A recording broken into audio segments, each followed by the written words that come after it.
হ্যাঁ, আপনি যে কথাগুলি বলেছেন, এই বিষয়গুলি আমিও জানি এবং অনেকেই বিষয়গুলি নিয়ে বলেন।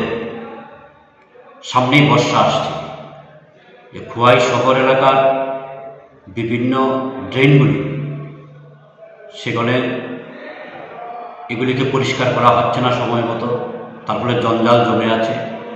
এই গত 18 তারিখ বিকালবেলাও আমরা দেখলাম একটা সামান্য বৃষ্টি, অল্প সময়ে সুভাষ পার্কের একটা গলি রাস্তায় জল জমে একেবারে রাস্তার মধ্যে জল।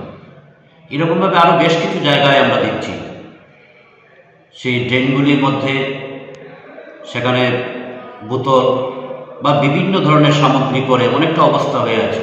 তাই আমি পুর পরিষদের দৃষ্টি আকর্ষণ করব যে সামনেই বর্ষা, যত তাড়াতাড়ি সম্ভব খোয়াই পুর এলাকার বিভিন্ন এলাকার যে ড্রেনগুলি, এগুলিকে পরিষ্কার করা হোক, জল নিষ্কাশনের ব্যবস্থা করা হোক ভালোভাবে। এবং অনেক জায়গায় দেখা যাচ্ছে ড্রেনগুলি অনেকটা অংশ সেখানে ভেঙে যাচ্ছে, এই জায়গাগুলিকেও সংস্কার করা প্রয়োজন বলে মনে করি।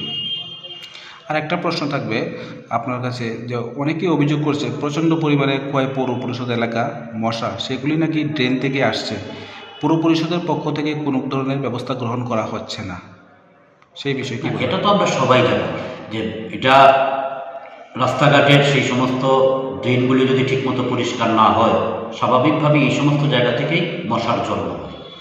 ফলে স্বাভাবিকভাবেই মশা বাড়ছে।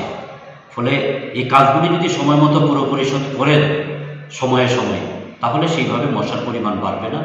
এবং সবচেয়ে বড় যে বিষয়টা হচ্ছে সেটা হচ্ছে সামনেই বর্ষা আসছে, অন্তপক্ষে আমাদের ধারণা 1.5-2 মাসের মধ্যেই তো বৃষ্টি শুরু হয়ে যাবে। তাই এটাই আমি আপনাদের মাধ্যমে পুর পরিষদের দৃষ্টি আকর্ষণ করছি যে যত তাড়াতাড়ি সম্ভব ড্রেনগুলি পরিষ্কার করা।